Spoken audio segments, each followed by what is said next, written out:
அவர்கள் வாங்க, ப்ளீஸ் வாங்க. சேஷாத்ரி வாங்க, இப்படி வாங்க. 2 பேரும் போடுங்க.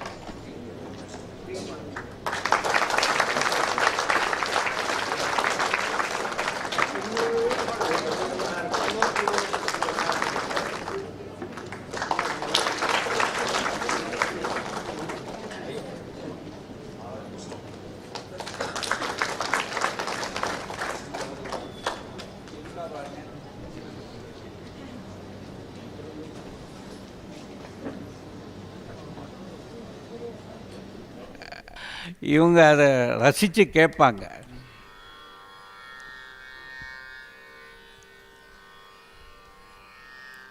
மாசில் வீணையும் மாலை மதியமும், மாசில் வீணையும் மாலை மதியமும், வீசு தென்றலும் விங்கிளவேணிலும், மாசில் வீணையும் மாலை மதியமும், வீசு தென்றலும் விங்கிளவேணிலும், மூசு வண்டரை பொய்கையும் போன்றதே,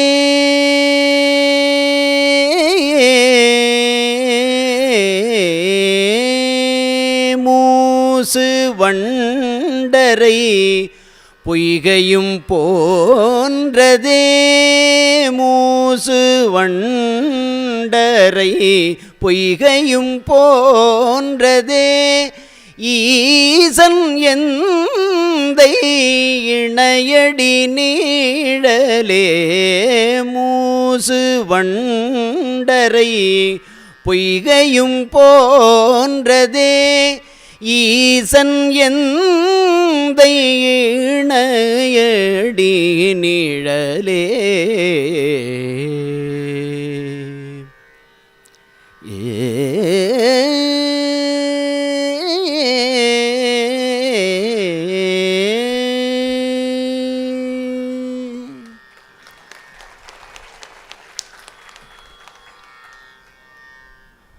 அனைவருக்கும் வணக்கம். இது நம்முடைய சேகரன் அவர்கள் ஏறத்தாழ ஒரு 10 ஆண்டுகளுக்கு மேலாக அடியனுக்கு பழக்கம். அதுக்கு முன்னாடியே அவர் என்னை பார்த்துருக்காங்க. இருந்தாலும் 10 வருஷமாக நாங்கள் கோயிலுக்கு வந்து பேசி போயிடுவோம். அவருடைய 60வது மணி விழாவிலே கலந்து கொள்ளக்கூடிய ஒரு வாய்ப்பு எனக்கு கிடைத்தது. நாங்கள் எங்கள் ஹியூமர் கிளப் வச்சுருக்கோம், அதுலேருந்து உங்களை ஒரு நாள் கூப்பிட்றோம், நீங்கள் அங்கே வந்து ஒரு இது பண்ணுங்கன்னு சொல்லிக்கிட்டே இருப்பார். திருவருள் இந்த நாளை முடிவு செய்திருக்கிறது. அதற்கு நெஞ்சார்ந்த நன்றி இந்த அரங்கத்தின் உள்ள அனைவருக்கும் அவருக்கும் உரித்தாக்கிக் கொள்கிறேன். இந்த அரங்கத்திற்கும் நமக்கும் எந்த விதமான சம்பந்தமும் இல்லை. இவங்க ஏன் நம்மளை கூப்பிட்றாங்க அப்படின்னு நினச்சேன். அப்போ தான் காலையில் ஒரு வாரியார் சுவாமிகளுடைய ஒரு இது, ஏதாவது ஒரு மனிதனை பாராட்டணும் என்றால் முன்பின் அறிமுகம் தேவையில்லை, அவங்கள முதல்ல போய் பாராட்டணும், ஏன்னா அந்த சந்தர்ப்பம் வேறு எங்கேயும் கிடைக்காதுன்னு யாருக்கோ சொல்கிறார் வாரியார் சுவாமிகள். அதை அவர் படிச்சிருப்பாரோ என்னமோ தெரில, திடீர்னு இன்றைக்கி நம்ம கூப்பிட்டு இங்கே ஒரு கௌரவம் செய்திருக்கிறார். அது மட்டும் இல்லாமல் என்னுடைய உடன் பணிபுரிவும் உழுவல் அன்பர் எஸ்ஆர்ஜி மோகன்தாஸ் அவர்களையும் அழைத்து வாருங்கள் என்று ஒரு புலனத்திலே ஒரு செய்தியை அனுப்பினார். அவருடைய எண்ணை எனக்கு அனுப்புங்கள்னு உடனே அவருடைய எண்ணை அவருக்கு அனுப்பினேன். அடுத்த நிமிஷம் இன்னைக்கு காலையில் தான் 2 பேருமே பார்த்துக்கிட்டாங்க, இவர் தான்ப்பா அவர், நம்ம போனோம் அப்படின்னு. ஆகவே எல்லாமே ஹியூமராகவே நடக்குது, ஏன்னா உங்கள் கிளப்பே ஹியூமர் கிளப்பு. ஆகவே இந்த நல்ல சான்றோர்கள் அமர்ந்திருக்கக்கூடிய இந்த சபையிலே நம்முடைய ரேவதி சங்கரன் அம்மா பாடுவாங்க, பேசுவாங்க, நகைச்சுவை இருப்பாங்க, வைத்தியம் பண்ணுவாங்க, எல்லாமே செய்வாங்க அவங்க. அஷ்டாவதானி.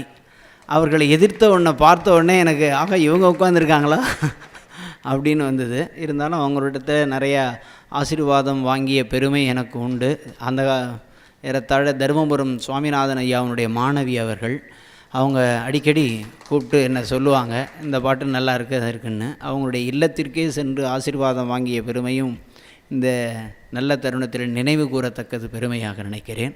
அதோடு மட்டுமல்லாமல் இன்றைக்கு ஐயா சொன்னது மாதிரி பட்டுக்கோட்டையா நாட்டுக்கோட்டையான்னு ஆட்சி அவங்க முனைவர் அவர்கள் நகரத்தாருடைய வம்சாவளியில் விழுந்திருந்தாலும் அந்த கண்ணதாசனையும் பட்டுக்கோட்டையையும் பல இடங்களிலே புனைந்து பேசி அவருடைய பேச்சை அடியேன் கேட்டிருக்கிறேன்.